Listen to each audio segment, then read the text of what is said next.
Écoutez, j'ai suivi comme vous ce qui a été dit par les congressmen Johnny, mais je pense que l'ambassade américaine a réagi aujourd'hui. Que ce qu'il a dit relève de ses opinions personnelles. Ce qu'il a dit n'engage nullement le gouvernement américain. Nous avons eu à plusieurs reprises des discussions, que ce soit au niveau de la Maison-Blanche ou au niveau du département d'État. Il n'a jamais été question d'aucune manière de penser qu'on pouvait remettre en question ou faire un quelconque débat sur les limites frontalières ou territoriales de la République démocratique du Congo. Pour preuve, regardez, le 27 janvier, je pense, il y a eu un premier appel entre les secrétaires d'État Rubio et le président Tshisekedi. Si vous regardez, on parle dedans de la souveraineté de la RDC, et vous avez aussi suivi que le même gouvernement américain a pris des sanctions contre James Kabarebe, qui est ministre d'État en Rwanda, qui est considéré comme l'architecte de la guerre dans l'Est.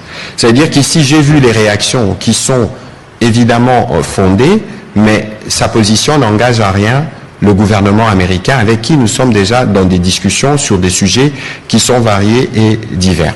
Alors, dans les commentaires, j'ai aussi vu qu'on parle de minerais dans cette partie Est, mais on vous a déjà démontré ici que la raison pour laquelle on nous fait la guerre dans l'Est, mais c'est parce que nous voulons justement améliorer la gouvernance, parce que nous voulons justement apporter plus de transparence. Nous n'avons jamais dit que tout était parfait, mais regardez depuis combien de temps cette violence persiste dans cette partie du pays.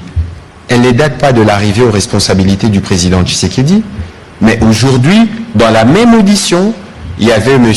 Sacha Lesnev qui travaille pour Sentry, une organisation qui est spécialisée justement dans l'observation de toutes ces questions minières.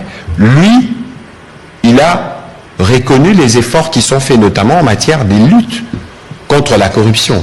Et donc, je crois que de ces points de vue, il faudrait peut-être pas faire d'un œuf un bœuf.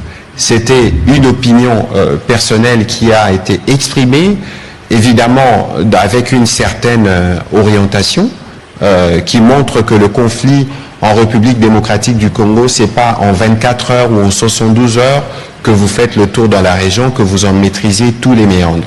Et pour ce qui nous concerne, soyez sûrs qu'en termes de réponse, bien au-delà de la réponse américaine qui a été donnée aujourd'hui au niveau de l'ambassade, donc ces propos n'engagent pas le gouvernement américain, mais il y a, au-delà de ce que nous disons ce soir, des initiatives qui seront prises dans l'essence du congressman ou du parlementaire américain pour lui apporter davantage des informations, pour l'édifier sur la véritable situation dans la République démocratique du Congo, parce que ce que nous vivons actuellement, c'est une agression qu'il faut condamner. Ce que nous vivons actuellement, c'est une catastrophe humanitaire pour laquelle le monde doit donner des réponses. J'aurais bien voulu qu'il y ait des mots qui soient dits aussi pour ces aspects, bien au-delà du constat qu'il a fait et de l'histoire qu'il a malheureusement mal racontée, parce qu'il s'est fait malheureusement les relais de ceux qui lisent mal l'histoire et de ceux qui pensent qu'ils peuvent travestir l'histoire pour satisfaire leurs intérêts politiciens. Ce n'est pas sûr que cela puisse arriver, parce que nous,